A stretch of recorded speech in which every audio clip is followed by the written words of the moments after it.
Irgendwas fehlt hier doch, Freunde. Marder, Panther, Tiger? Irgendwas fehlt, aber ich weiß nicht was.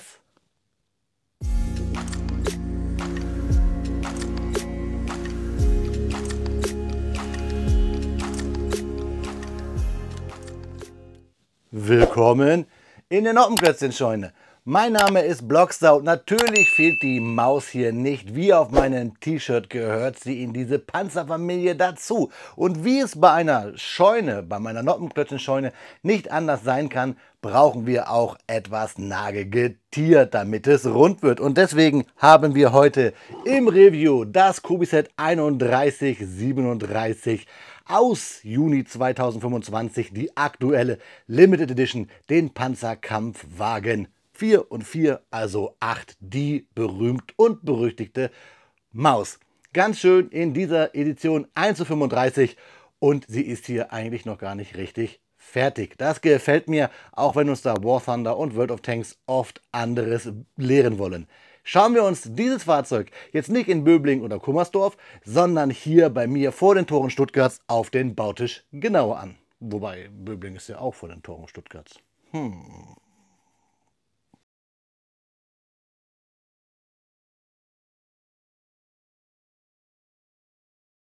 Ja, Freunde, da liegt mal wieder eine Limited Edition aus dem Hause Kubi auf meinen Bautisch. Natürlich aus der Historical Collection World War II, denn wir sprechen ja über den Panzerkampfwagen 8, die Maus. 1492 Steinchen, 4 Minifiguren, die für mich schon jetzt hier vielversprechend aussehen. Das Set 3137 im Maßstab 1:35. Und wir sehen schon hier, wir haben endlich mal ein Set, das mir gefällt, das in diese, ja, wie soll ich sagen, erweiterten, faszinierenden Wunderwaffentechniken geht. Wir haben nämlich unsere Maus hier nicht fertig, sondern als Prototypen. Das gefällt mir richtig gut. Wir haben eine ganze Menge an Accessoires dabei. Wir können in die Maus reinschauen. Ihr dürft gerne jetzt schon mal raten und in die Kommentare schreiben, welche Nummer meine Limited Edition hier wohl hat. Und Fakten bekommt ihr natürlich gleich bei mir auf den Karten, so wie hier sehen wir ein kleines, und das finde ich ziemlich lustig, bei der Maus ein kleines Originalfoto.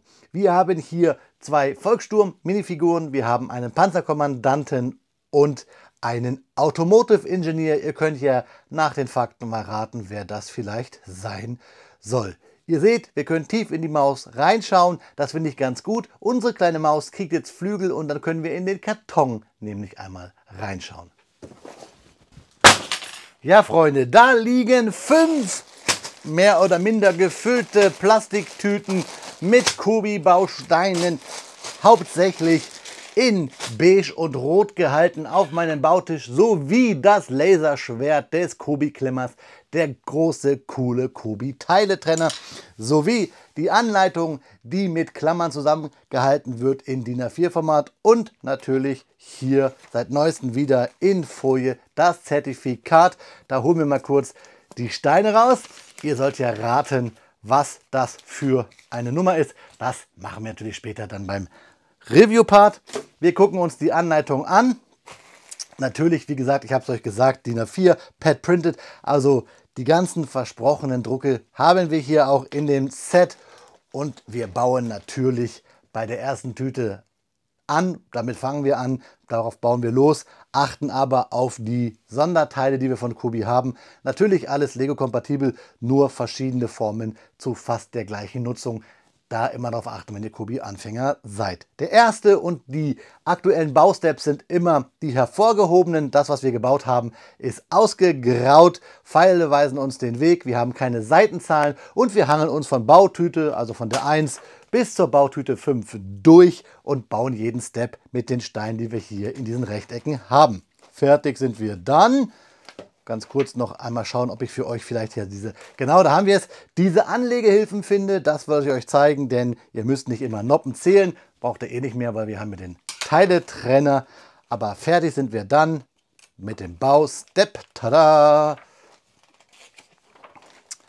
Ganz lustig, 236, wenn wir das Fahrrad gebaut haben, finde ich irgendwie lustig und hat eine schöne Metaebene. Wir bauen eine Maus und fertig sind wir, wenn wir das Fahrrad gebaut haben. Hier sogar mit Ständer. Das war nämlich, kann ich euch verraten, ein kleines Manko bei dem Citroën Typ H. Da war ja auch ein Fahrrad dabei, bei der Petite Boulangerie, aber ohne Ständer. Da haben wir einen Ständer dabei. Kubi lernt also. Auf den letzten Seiten sehen wir die Steine, die wir im Set haben, inkludiert haben, sowie auch dann auf der Rückseite die Anleitung, wie wir die Minifiguren zusammenbauen, auch mit den jeweiligen Teilenummern. Fehlt euch ein Teil, dann gleich hier bei Kubi monieren bzw. reklamieren. Ja, Freunde, ich hoffe, ihr könnt an diesem Review bis jetzt nichts reklamieren. Bleibt dran, denn jetzt gibt es Fakten zu unserer Maus zum Panzerkampfwagen 8. Ich wünsche euch dabei viel Spaß und mir beim Klemmen, liebe Freunde.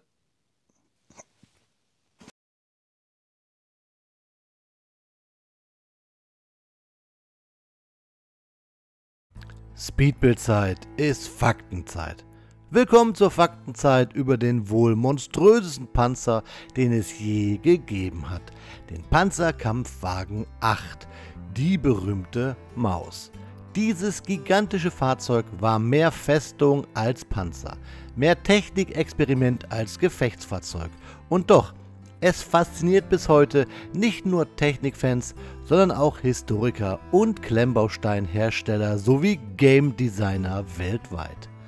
Die Entwicklung begann im Jahr 1943 unter der Leitung vom berühmten Ferdinand Porsche. Ziel war es, einen überschweren Durchbruchspanzer zu schaffen, der jeder gegnerischen Waffe widerstehen und dabei eine überragende Feuerkraft behielten sollte. Adolf Hitler persönlich unterstützte das Projekt, obwohl schon zu Beginn große Zweifel an der Praxistauglichkeit bestanden. Geplant war ursprünglich eine Serie von 125 Fahrzeugen, doch dazu kam es nie. Am Ende entstanden nur 2 Prototypen. Version 1, also die erste gebaute Wanne, wurde nach Kummersdorf geliefert zur Erprobung von Fahrverhalten, Antrieb und Mechanik. Diese Version hatte noch keinen Turm. Der zweite Prototyp, ausgestattet mit einem vollständigen Turm und der kompletten Bewaffnung, wurde im Heereswaffenamt in Böblingen bei Stuttgart getestet. Nach Kriegsende wurden beide Fahrzeuge von der Roten Armee erbeutet, zusammengeführt und zu einem funktionsfähigen Panzer zusammengestellt. Dieses Hybridfahrzeug ist heute im Militärmuseum Kubinka in Rusla ausgestellt, als einzigartiges Relikt aus einer Ära technischer Experimente. Die Bewaffnung der Maus sprengte alle Maßstäbe. Hauptwaffe war eine 12,8 cm Kampfwagenkanone vom Typ KWK 44 L55. Sie war ursprünglich für schwere Jagdpanzer konzipiert worden, erreichte mit panzerbrechender Munition Durchschlagswerte von nahezu 50 cm Stahl und hatte eine Mündungsgeschwindigkeit von rund 880 Metern pro Sekunde. Ihr Geschoss wog über 25 Kilogramm. Als Sekundärbewaffnung kam eine 7,5 cm Kanone vom Typ KWK 44 L36,5 zum Einsatz. Sie war koaxial montiert und diente zur Bekämpfung leichter Ziele oder Infanterie. Daneben verfügte die Maus über ein Maschinengewehr 42 im Kaliber 7,92 mm und eine Nahverteidigungsanlage mit Nebelwurfbechern sowie mehrere Pistolenscharten für Maschinenpistolen. Ein Fahrzeug dieses Kalibers benötigte selbstverständlich auch außergewöhnliche Antriebskonzepte. Die erste Maus-Version wurde mit einem Daimler-Benz MB 509 ausgerüstet, einem 12-Zylinder-Benzinmotor mit über 1080 Pferdestärken, basierend auf einem Flugmotor. Der zweite Prototyp erhielt den MB 517, einen Dieselmotor mit rund 1200 PS. Besonders bemerkenswert war der Hybridantrieb. Der Verbrennungsmotor trieb einen Generator an, der wiederum 2 Elektromotoren speiste, je einen pro Kette. Diese elektromechanische Lösung war für einen Panzer ihrer Zeit extrem innovativ. Doch trotz aller Technik war die Maus langsam. Die Höchstgeschwindigkeit lag bei rund 20 km pro Stunde auf befestigten Straßen, im Gelände oft weniger als 15 km/h. Das spezifische Leistungsgewicht lag bei nur etwa 6,5 PS pro Tonne, ein Wert, der die Maus fahrdynamisch schwerfällig machte. Auch der Kraftstoffverbrauch war gigantisch, bis zu 4000 Liter auf 100 Kilometer im Gelände. Der interne Tank fasste 2700 Liter, ergänzt durch externe Zusatztanks. Die Reichweite betrug maximal 160 Kilometer auf Straße und knapp 70 Kilometer in unwegsamen Gelände. Noch kurioser war ihre Fähigkeit zur Flussdurchquerung. Aufgrund ihres Gewichts war sie für keine normale Brücke geeignet. Stattdessen wurde eine Tauchfunktion entwickelt. Die Maus konnte mit Schnorcheln bis zu 13 Meter tief tauchen. Allerdings nur, wenn ein zweites Fahrzeug sie über Kabel mit Strom versorgte. In der Praxis blieb diese Fähigkeit natürlich nur Theoretik. Auch die Panzerung war natürlich außergewöhnlich. Die Front der Wanne war bis zu 200 mm stark gepanzert. Die Turmfront sogar bis zu 240 mm. Die Seitenpanzerung lag bei rund 180 mm. Selbst die Unterseite des Fahrzeugs war gegen Minen geschützt.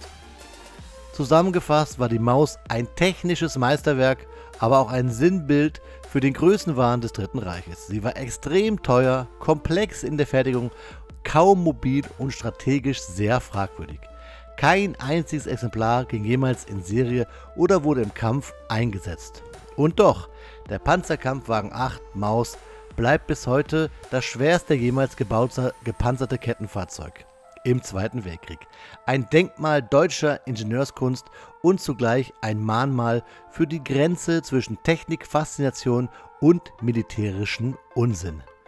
Wenn dir dieser Deep Drive in die Geschichte der Maus gefallen hat, dann zeig es mir doch gerne jetzt schon mit einem Like und schreib mir in die Kommentare, welchen dieser Stahlkolosse ich unabhängig vom Hersteller als nächstes vorstellen soll. Bitte lasst es mich wissen und gerne dürft ihr auch die Fakten wie immer hier ergänzen. Kleiner Nachtrag, dieses Fahrzeug fasziniert natürlich bis heute und ich habe vorhin ja von Game Designern geredet, denn was wären solche Spiele wie War Thunder oder World of Tanks ohne die Maus?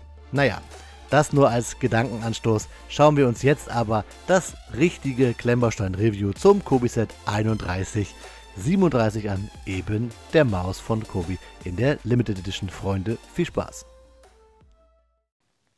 Nach 3 Stunden und 45 Minuten Bauzeit steht sie da.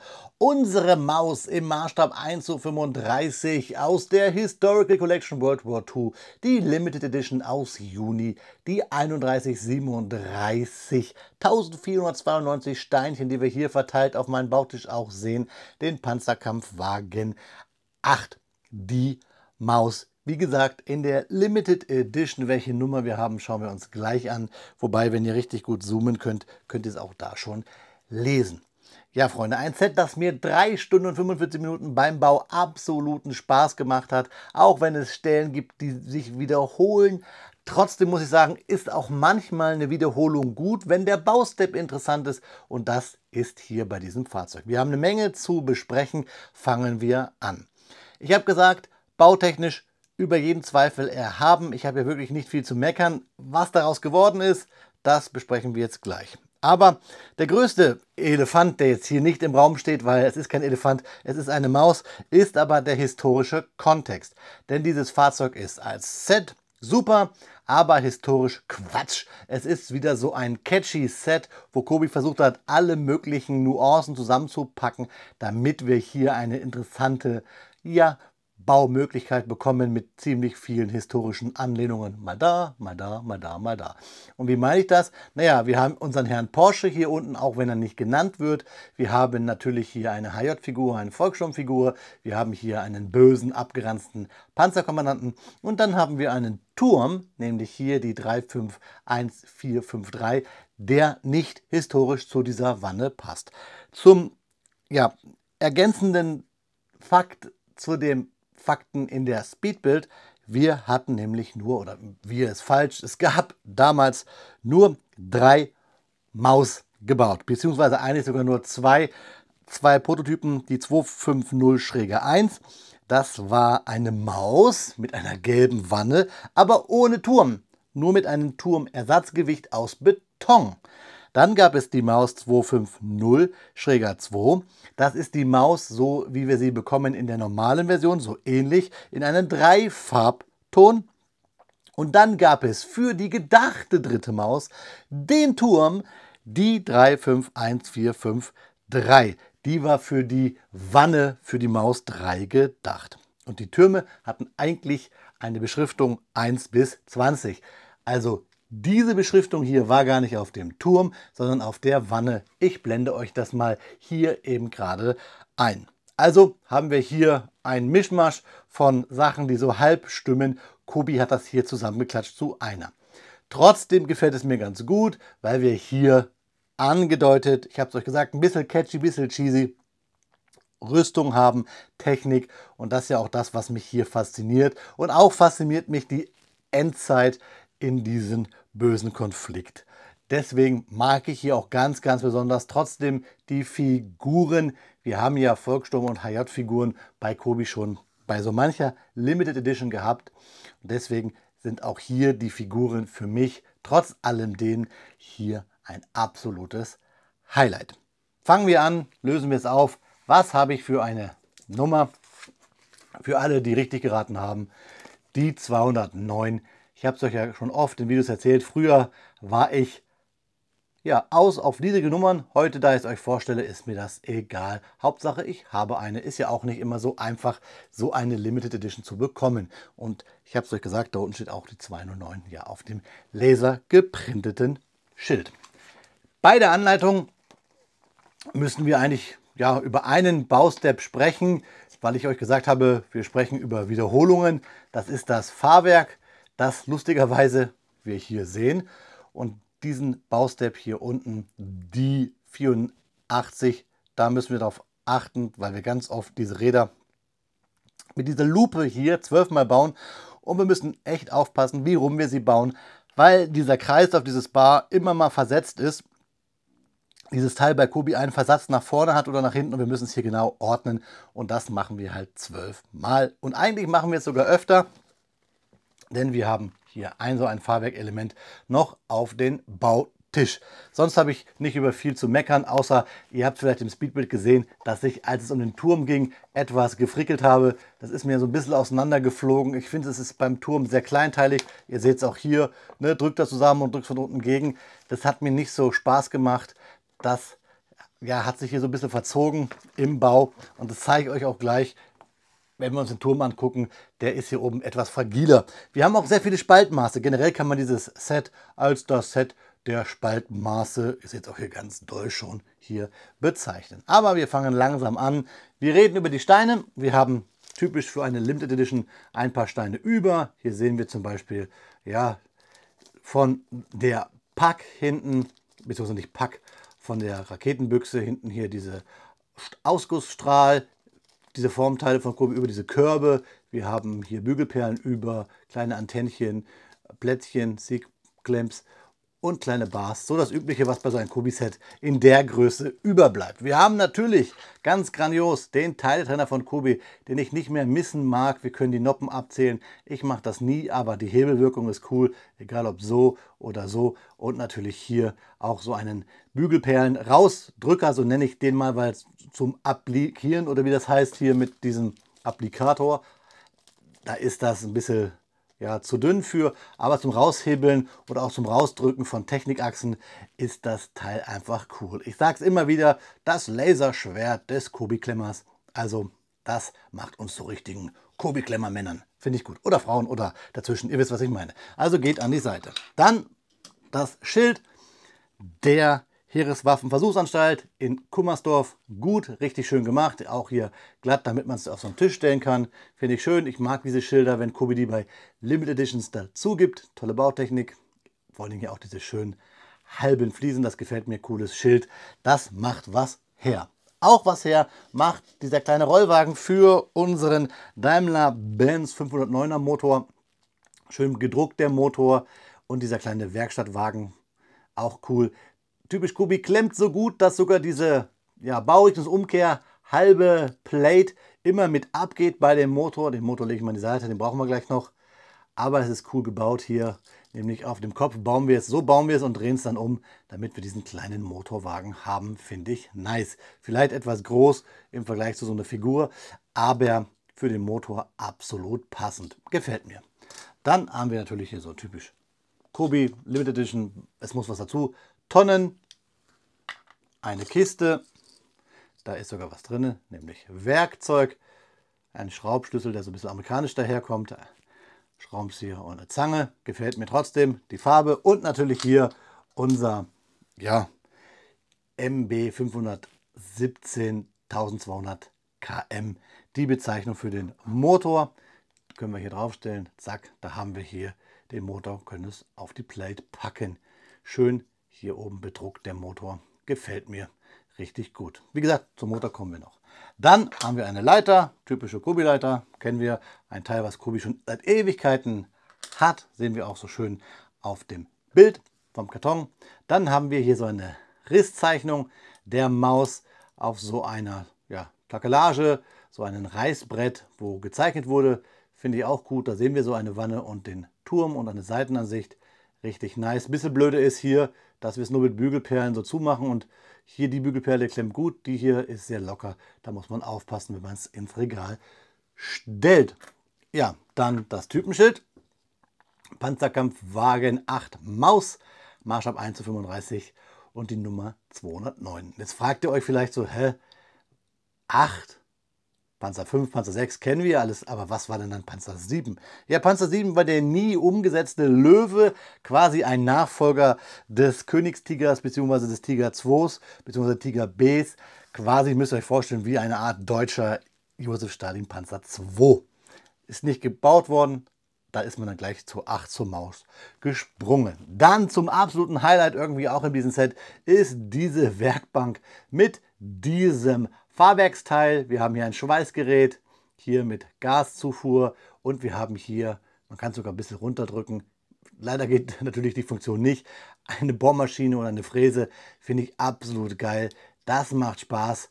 Also für alle, die mal eine Werkstatt oder ein Reparaturdepot oder eine Panzerfabrik bauen wollen, die kommen um dieses Set mit dieser Werkbank gar nicht drum her. Auch toll gelöst, dass wir hier die Kisten haben auf Jumper, beziehungsweise hier auch genietete Flat-Teil, hier auf der Rückseite auch. Da geizt Kobi nicht, das gefällt mir. Kleiner Schwachpunkt ist das Fahrrad. In der Anleitung soll man so einen komischen Fahrradständer bauen, nur mit dieser C-Clamp und damit hält das aber nicht. Ich habe aus den Resten, die im Set dabei sind, nämlich hier diesen C-Clamp-Griff und hier diesen Bar benutzt, oder diese Bar benutzt, um halt dann mir wirklich einen Fahrradständer zu bauen. Ich habe euch das schon mal bei der Petite Boulangerie, den Typ H Citroën, gezeigt, dass halt hier ein Fahrradständer fehlt. Ich habe mir jetzt selber eingebaut, auch wenn der, naja, wie soll man sagen, etwas zu groß geworden ist, zu klobig, aber dann passt das. Auf dieses Fahrrad soll dann, und jetzt gehen wir rein ins Feld der Minifiguren, dieser Herr hier vom Volkssturm mit Panzerbüchse und Karabiner 98.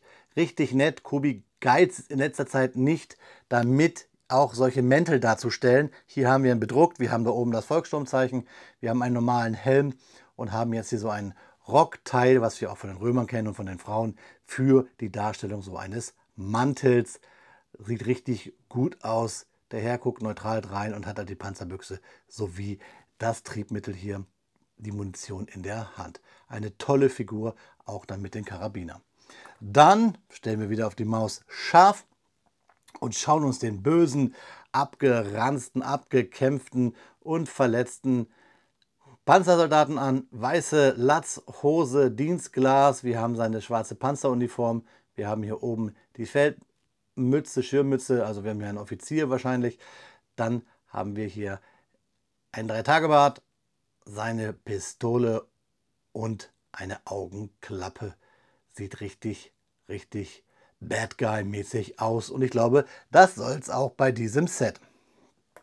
Dann haben wir gehen wieder nach rechts, einen jungen Herrn mit einer Panzerfaust und ja, die typischen Abzeichen damals. Wir haben hier einen jungen Mann der Hitlerjugend mit Munitionstaschen, mit diesem Panzerfaust-Formteil. Finde ich interessant, passt natürlich in diese Zeit. Ein Set, das, ich habe es gesagt, ein bisschen catchy daherkommt, daher diese Figuren. Ich bin ja nicht immer ein Fan von. Bei diesem Set jetzt hier in dieser Zeit, wann dieses Fahrzeug ja, nicht gebaut wurde oder erprobt wurde oder wann es auch vielmehr vernichtet oder erbeutet wurde, da passt das rein. Sonst bin ich eigentlich kein Fan von solchen Darstellungen. Aber die Figuren sind hier außer Frage gut gemacht. Genau wie der Herr hier aus Österreich. So interpretiere ich das, nämlich unseren Herrn Porsche. Bis heute klingt sein Name ja, bei jedem Automobilfan. In jeder Großstadt stehen Autohäuser mit seinem Nachnamen dran. Auch hier so ein Rockteil mit einem Mantel als Trenchcoat finde ich gut. Den Chef der Panzerkommission. Ja, und dann stellen wir scharf und schauen uns die grandiose Maus jetzt einmal an. Das 188 Tonnen schwere Biest. Da steht unser kleines Mäuschen. Ich mache etwas Platz. Wir schieben mal alles nonchalant an die Ecke, denn nun soll unsere kleine Maus hier in den Fokus kommen. Ich habe es euch gesagt, bei den Ketten habe ich etwas gecheatet. Ich habe noch alte Ketten über gehabt. Deswegen kann ich diese Tüte jetzt hier in mein Teilelager packen. Aber trotzdem haben wir hier jetzt die Maus ja vollständig. Die Ketten laufen auch relativ gut. Ist halt hier so ein bisschen ein Problem auf meiner glatten Oberfläche. Erzähle ich in jedem Video. Ja, hier haben wir den Turm mit der, und das ist ja auch so krass, massiven Bewaffnung der 12,8 cm KWK 44 und der kleinen 7,5 cm KWK 44. Man muss mir überlegen, dass die 7,5 cm Kanone ja eigentlich so die Standardbewaffnung bei vielen deutschen Panzern war. Krasses Teil. Wir sehen hier ja, Schläuche, die wohl Stahlseile sein sollen. Wir sehen die großen Kettenglieder. Wir sehen hier Werkzeug, wir sehen die Okulare, wir sehen diesen leicht nach hinten versetzten Turm mit den vielen Drucken hier, mit diesen Markierungen, Schweißmarkierungen und Stärkemarkierungen. Dann haben wir hier so einen Haken angedeutet, da quasi hier die Fahrerluke bzw. Sicht bzw. das Panzerglas, Plexiglas. Hier auch wieder die Bezeichnung. Ich habe es euch gesagt, ist eigentlich falsch, stand eigentlich auf der Wanne. Der Turm gehört da eigentlich gar nicht so zu, aber das sehen wir jetzt einfach mal weg. Wir haben hier bedruckte Luken und von hinten hier diesen dicken Hintern mit diesen Abschlepp, wobei wer hat so ein Ding schleppen können mit 188 Tonnen, mit diesen Haken und diesen Tank. Ihr seht hier überall, ja, da kann man auch durchgucken, überall haben wir hier kleine Spaltmaße und deswegen nehmen wir das Teil jetzt mal auseinander und gucken es uns genauer an. Natürlich fangen wir mit dem Turm an, den können wir abnehmen, da wird er reingebaut, hier ist quasi der Drehkranz. Wir können durchgucken, da seht ihr hier, durch die Bautechniken haben wir hier eine Kante. In echt wäre das natürlich eine Schussfalle gewesen. Hier auch guckt man durch. Und hier hinten, ja, durch die Hinge wackelt das immer. Cooles, massives Rohr. Ich mag das Rot. Es hat halt so einen Industrial Look. Wir haben hier oben diesen Mülleimer auch als Okular bzw. als Visier oder vielleicht auch schon, das weiß ich leider nicht, als spätes Infrarot- oder frühes Infrarotsystem. Der Panther hatte ja sowas auch gegen Ende des Krieges. Was aber wichtig ist, ist, dass wir hier oben ziemlich locker und ziemlich labberig an den Turmluken quasi den Deckel abnehmen können zum Innenleben, denn die Maus hat ein cooles Innenleben und das schauen wir uns jetzt an. Wir haben zwei Sitze, wir haben hier angedeutet die Kanone, aber nur angedeutet, weil verstellen tun wir es dann hier. Wir haben hier quasi die Zufuhr für die Munition, die wir hier im Rücken haben. Da haben wir Hebel angedeutet. Und da seht ihr hier hinten auch schon ein bisschen die Hinges da drin, wie dieser Turm zusammengesetzt wurde. Und ja, das wackelt die ganze Zeit. Irgendwann fällt es ab, so wie hier die Luken am Turm, die mir jetzt schon abgegangen sind. Also ein cooles Teil. Den Turm könnte man so an die Seite packen, dann wäre es historisch korrekt. Bloß nicht mit der Bezeichnung. Ich baue jetzt nur schnell noch mal kurz hier die Turmluke wieder zusammen. Da rein. Zack, und auch ganz cool, hier ganz klein, das war schon zusammengebaut. So eine Bügelperle mit diesen Bolzen, der auch vorne blau lackiert war. Und ja, jetzt bauen wir kurz dieses Rot, diese Stahlplatten wieder zusammen. Und da seht ihr, was ich meine, ist ziemlich labil gebaut und ja, man muss es halt genau richtig drücken, damit es etwas gerade wirkt. Trotzdem, glaube ich, ganz gut gelöst bei dem Turm. Jetzt das massive Fahrwerk. Wiegt auch ein bisschen was. Ich zeige euch mal was. Ich nehme den Turm jetzt mal, das Fahrzeug jetzt mal auseinander, damit wir das Fahrwerk auch mal wirklich sehen. Das kann man nämlich hier, ihr seht auch, wie massiv das gebaut ist. Da fasst man einfach drunter und dann kann man das so abmachen. So, weil ich will euch ja was zeigen. Also, so wurde es gebaut. Wir haben es natürlich an die Hinges dran gemacht, hier an die Seite. Und somit seht ihr hier dieses Fahrwerk, was ich meine.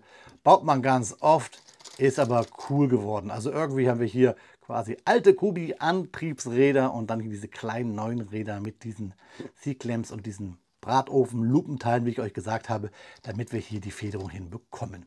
Und wir können schon ein bisschen reinlunsen hier ins Fahrzeug, denn wir haben auch hier natürlich das Innere, was wir uns angucken können. Wir nehmen hier mal hinten den Deckel ab, der ist so gebaut. Und da haben wir hier die E-Antriebe, finde ich ganz cool gelöst. Wir haben ja hier so eine Art, ich sage immer e-tron, es stimmt zwar nicht ganz, aber wir haben einen Motor, also hier unseren Motor, oh, jetzt bin ich gegen die Kamera gekommen, aber ich will es euch ehrlich zeigen, diesen Motor, der ein Zwischengetriebe angesteuert hat, das ging auf einen Elektrogenerator und dieser Elektrogenerator ging dann auf die E-Motoren, also Hybrid oder e-tron, also heißt, dass wir einen Benziner haben, der gar nicht das Fahrzeug antreibt, sondern die E-Motoren speist. Das ist schon ziemlich krass. Ja, und dann haben wir halt hier noch die große Klappe. Tada! Und da sehen wir auch wieder hier diese E-Motoren und da den Platz für den Motor. Und ich habe euch gesagt, den wollen wir jetzt darin versenken. So, zack, und da kann der Motor rein. Ja, mit Hinges gelöst hier die Front. Hier habe ich schon euch gezeigt, der Druck. Das ist unsere Maus. Das war's. Nicht viel, nicht wenig, detailreich für so einen Klotz, den es eigentlich gar nicht gab. Ich muss sagen, ich wiederhole mich dabei. Es hat Spaß gemacht. Es sind eigentlich simple Bautechniken. Also für jeder, der mal bei Kubi richtig reinschnuppern will, der mal die legendäre Maus, vielleicht kennt ihr sie von War Thunder oder World of Tanks, bauen möchte und nicht die großen 1:28er kaufen möchte oder den Platz hat, der kann sich mit dieser historisch nicht ganz akkuraten Maus, aber das Thema Maus ist ja eh so ein Mythending, gerne zufriedenstellen und das ins Regal stellen. Das ist meine Meinung. Ich baue das Ding jetzt für euch zusammen wieder. Dann kriegt ihr natürlich Detailbilder und dann schauen wir uns zum Abschluss noch einmal in die Augen, liebe Freunde. Ich bin glücklich, es war nicht ganz günstig. Ich habe viele Accessoires, die machen mich mittlerweile glücklich. Ich habe hier euch an diesem Set wieder ein bisschen Historie beibringen können. Ich habe gesagt, was hier historisch nicht ganz stimmt. Ihr dürft mich natürlich gerne unten in den Kommentaren immer verbessern. Das ist immer ganz, ganz wichtig. Das ist ja keine One-Man-Show. Ich arbeite immer gerne mit euch zusammen und ich bin ja auch kein Historiker. Ich mache das ja aus Hobbygründen. Ein teures Hobby, aber auch ein sehr, sehr geiles Hobby, wenn wir über dieses Set hier reden. Also, schreibt mir eure Meinung, eure Ergänzungen dazu unten in die Kommentare. Was findet ihr cool an dem Set? Findet ihr auch, wie ich, die Figuren so richtig gut gelungen? Und das Set bietet, wie ich finde, halt Ansatz zum Diskussion historisch, dann lasst mich das gerne wissen. Und wie gesagt, jetzt versprochen, bekommt ihr Detailbilder und danach schauen wir uns noch einmal in die Augen, liebe Freunde. Wie versprochen nun Detailbilder, damit ihr alle sehen könnt, was ich vielleicht übersehen habe und ihr euch unabhängig von mir eine Meinung bilden könnt. Sprechen wir noch einmal über das von mir schon im Video erwähnte und fast vergessene Rüstungsprojekt aus der Endphase des Zweiten Weltkriegs, den Kampfpanzer 7 Löwe, ein deutsches Superschwerpanzerprojekt, das jedoch nie die Serienreife erreichte. Die Entwicklung begann im Jahre 1944 bei Krupp als Antwort auf sowjetische Schwerpanzer und um dem Wunsch Hitlers nach immer massiveren Panzern gerecht zu werden. Geplant waren zwei Varianten, eine leichtere mit rund 70 Tonnen Gewicht und eine schwerere mit 90 Tonnen, mit entsprechend dickerer Panzerung. Die stärkere Variante, intern als Löwe Typ B bezeichnet, sollte eine Hauptbewaffnung mit einer 8,8 cm Kanone L-7.1 erhalten. Später war auch eine 10,5 cm Kanone im Gespräch. Die Frontpanzerung sollte beeindruckende 150 mm betragen. Zum Vergleich, der Tiger I hatte nur etwa 100 mm. Als Antrieb war ein Maybach HL 230 Motor mit 700 Pferdestärken vorgesehen, derselbe wie im Panther und Tiger. Für einen Panzer dieser Größe wäre das aber wohl unzureichend gewesen. Die Höchstgeschwindigkeit hätte bei idealen Bedingungen vermutlich nur 20 Kilometer pro Stunde betragen. Gebaut wurde der Löwe nie. Das Projekt wurde zugunsten des noch ambitionierteren Panzerkampfwagen 8 Maus eingestellt, da man sich dort noch mehr Schutz und Feuerkraft erhoffte. Der Kampfpanzer 7 Löwe bleibt somit ein faszinierendes Was wäre wenn der Panzerentwicklung, ein Symbol für die gigantomanischen Pläne des Dritten Reichs, das nie über das Reißbrett hinauskam. Ja, Freunde, da ist das Video schneller zu Ende, als mir lieb ist. Nein, das ist gar nicht wahr. Ich bin froh, dass wir es jetzt zu Ende haben, denn meine kleine Katze scharrt hier an der Tür. Sie hat das nicht so ganz verstanden, als ich gesagt habe, ich habe hier eine kleine fette Maus auf dem Bautisch. Ich glaube, die hat das ein bisschen verwechselt. Sie hat auch so ein bisschen Sauer im Mund. Naja, muss ich gleich mich mal drum kümmern. Freunde, schreibt mir gerne mal eure Meinung zu diesem Set hier in die Kommentare. Kleine Ergänzung noch zum Review. Ich habe euch gar nicht hier vorne so richtig diese Kasematte gezeigt und auch wie das Set von oben aussieht, aber ihr habt ja eben gerade auch ein paar Detailbilder gehabt. Und wie immer grandios die Accessoires. Hier unsere Werkbank, die wir nicht besser bei Hagebau oder Obi kaufen könnten. Mit, ja, sogar hier, ich kenne mich da gar nicht aus, sagen wir mal ein Festool-Bohrsenkkopf oder von Bosch, wie auch immer. Sieht richtig cool aus. Also wenn ihr wirklich mocken wollt, irgendwie Feldwerkstatt oder Panzerwerkstatt, ich habe das sogar schon mal gemacht, dann ist so ein Set genau das Richtige und die Figuren gefallen mir richtig gut. Kleiner Funfact noch, mit diesem Motorträger kann man hier quasi einen kleinen Miniscooter bauen. Hui, kann man die Figuren auch durch die Gegend fahren lassen, wenn man etwas Spaß haben möchte, trotz des ernsten Themas. Ja, ein ernstes Wort muss ich mit euch noch reden. Nein, nicht ernst, kleiner Spaß. Ich habe ja dieses T-Shirt, was ich ja auch als Intro-Gag benutzt habe. Und dieses T-Shirt habe ich jetzt mal für euch vergünstigt in meinem Merch-Shop, weil wir jetzt hier alles gebaut haben hier auf meinem Kanal.